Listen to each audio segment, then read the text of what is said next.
Salut à tous. Donc, merci de venir pour ce nouvel épisode. La foule en délire. Ouais, bon, il n'y a pas encore foule, mais ça va venir, ça va venir. Il y a délire. Il y a délire. De Questiosophie, donc on va continuer donc le même process que la dernière fois, je le rappelle. L'idée c'est pendant une demi-heure, 40 minutes, s'axer sur un partenaire et sa problématique. Donc là, on va certainement prendre Dao, en fonction de sa problématique. On pose juste des questions. Le but n'est pas d'avoir la réponse et l'orienter vers quelque chose X ou Y. C'est simplement lui pouvoir donner des explications, s'entendre, donner des explications par rapport à des choses et prendre conscience de différentes choses. Alors, il ne faut pas que ça reste que sur le centre mental, je le rappelle. Il ne faut pas que ça reste que je pense que. C'est aussi qu'est-ce que tu ressens, qu'est-ce que tu vis, comment tu le vis. L'objectif, c'est de permettre au partenaire, donc là à Dao, de se poser peut-être des questions ou de vivre au travers de la question quelque chose qui s'autorise à vivre à cet instant-là. Pensez bien, la réponse qu'on donne à un moment donné et dans le rapport questiosophique, c'est toujours la réponse de l'instant. C'est hyper important comme notion parce que on a souvent l'impression qu'une personne a une réponse et que sa réponse est ce qu'il est ou qu'elle sera toujours la même réponse. En gros, notre société nous a dit, elle nous borde l'idée de dire, bah en gros, si tu as dit ça, c'est le truc d'enfant, tu l'as dit. Tu l'as dit, donc tu dois rester sur ce que tu as dit. Nous, on s'en fout. On estime que la réponse qui est dite maintenant est la réponse juste à l'instant.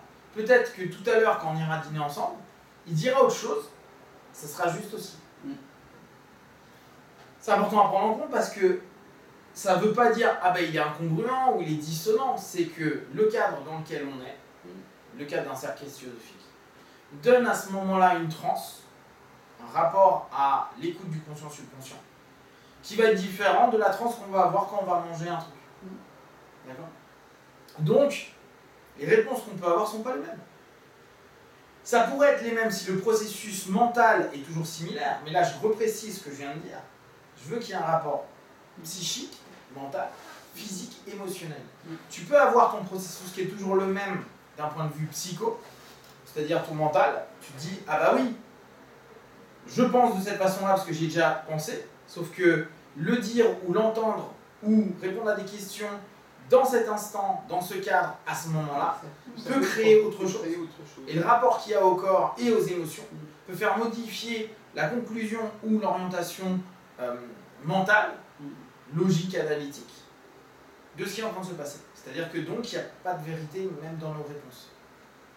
Mais notre société nous a structuré dans l'idée de dire mais non, quand tu dis quelque chose et que tu y as pensé, c'est que pour toi c'est carré. Mais c'est carré à un moment T. C'est d'ailleurs la difficulté qu'on a de pouvoir contredire ce qu'on a nous-mêmes dit. Oui, mais tu as dit ça. Parce que sinon on aura des problématiques avec l'engagement. Bah oui, mais t'as dit ça, maintenant tu dis l'inverse. Bah oui, mais parce qu'à un moment T je ressens et je vis ça, ma réponse est. Et à un moment Y, bah, je vis ça et je ressens ça. Ce qui n'est plus la même chose. Et c'est tout l'intérêt de la question aussi qui permet de capter des choses à l'intérieur et de faire évoluer aussi sa propre réponse. Oui, c'est ça. Mais la question, le problème aujourd'hui, c'est que la question, on l'oriente que d'un point de vue mental. Que penses-tu, que vis-tu, quoi. Que vis-tu va être très souvent mentalisé. Et je continue à dire, le mental est top. C'est ce qui nous permet une traduction à un moment donné ou une orientation après réflexion de quelque chose. Néanmoins, la question dans un cercle questiosophique, c'est emmener le partenaire à dire voilà, t'as un corps, t'as des émotions, t'as un mental, t'as une spiritualité, et c'est les 4 éléments qui nous intéressent. Enfin, on pourra en avoir plus si on rentre sur d'autres critères. Et c'est au travers de ça qu'on a des réponses. Et donc, il n'y a pas de vérité. Il y a ce que tu me dis dans l'instant. Ce qui est important pour nous en cabinet, quand on va avoir des personnes, les personnes sont justes dans ce qu'ils ont dit.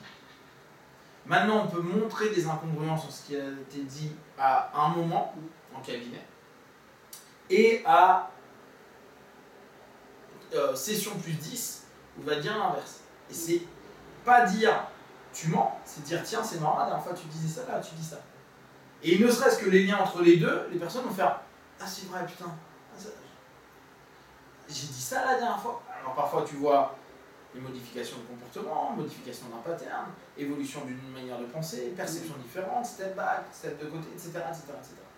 Ce qui permet à la personne aussi de se dire « Ah tiens, il se passe quelque chose ». D'accord ?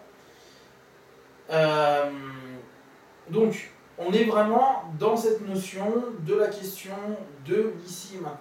D'accord ? Et donc dans la réponse de l'ici et maintenant. On va, dans un premier temps, voir les feedbacks qu'il y a pu avoir la dernière fois sur Boopset, donc elle va redonner sa problématique de la dernière fois, si tu t'en souviens. Et voir comment, ne serait-ce qu'avec ce cercle-là, tu as pu percevoir, ou peut-être s'il n'y a rien qui a changé, on n'est vraiment pas dans un objectif de résultat, on est dans un objectif vraiment de voir ce que la question permet à tout à chacun et permet à ce moment-là, dans son quotidien, de remettre dans un cadre qui est nouveau. La question, ce qui est cool, c'est que c'est toujours cadré. Autre chose importante, juste avant de passer au débrief, on arrête avec la question de quoi. Vous vous démerdez d'une manière ou d'une autre, je veux que le quoi, vous me le définissiez. C'est-à-dire, tu ressens quoi? Ça ne veut rien dire. Quelle émotion tu ressens? Quelle sensation tu as? D'accord? Le quoi, c'est de la merde. Okay, et le pourquoi, là, à ce coup-ci, avant, on disait, bon, nous, on l'a utilisé pendant des années, le pour / quoi, hein, on disait, c'est trop bien. Ben, en fait, non, on le vire. Parce que le quoi, c'est indéfini. Le quoi étant indéfini, dans notre principe philosophique, on doit être précis, on ne doit pas être indéfini. Donc quand on pose une question, on veut une réponse précise du partenaire. Là encore, le partenaire va nous demander d'être précis. Donc si on commence à voir qu'il y a des moments où ça commence à être trop long sur sa réponse, c'est que ça manque de précision dans les mots qu'il va lui-même proposer. Je préfère qu'il y ait un blanc et qu'il me donne quelque chose de clair, que quelque chose qui dure en longueur où on sait que la réponse sera mal reçue par nous, en tant que questionnosophe à ce moment-là. Parce que trop d'infos. Parce qu'on n'a pas été assez précis. Et parce qu'on n'a pas été assez précis. Une question précise emmène une réponse précise. D'accord? Donc, le quoi, c'est pas précis. Le quoi, c'est tout apparaît précis. Par contre, et là, c'est à nous, en tant que questionnosophe, de se dire, ok, pas grave qu'on le dise, maintenant, il faut se reprendre. Ok, quoi, je me suis entendu dire quoi? Qu'est-ce que j'attends précisément? Parce que le tu ressens quoi et pourquoi tu as fait ça? Ouais. C'est pour quelle raison, pour quelle sensation, pour quelle émotion, pour quel vécu, pour quel...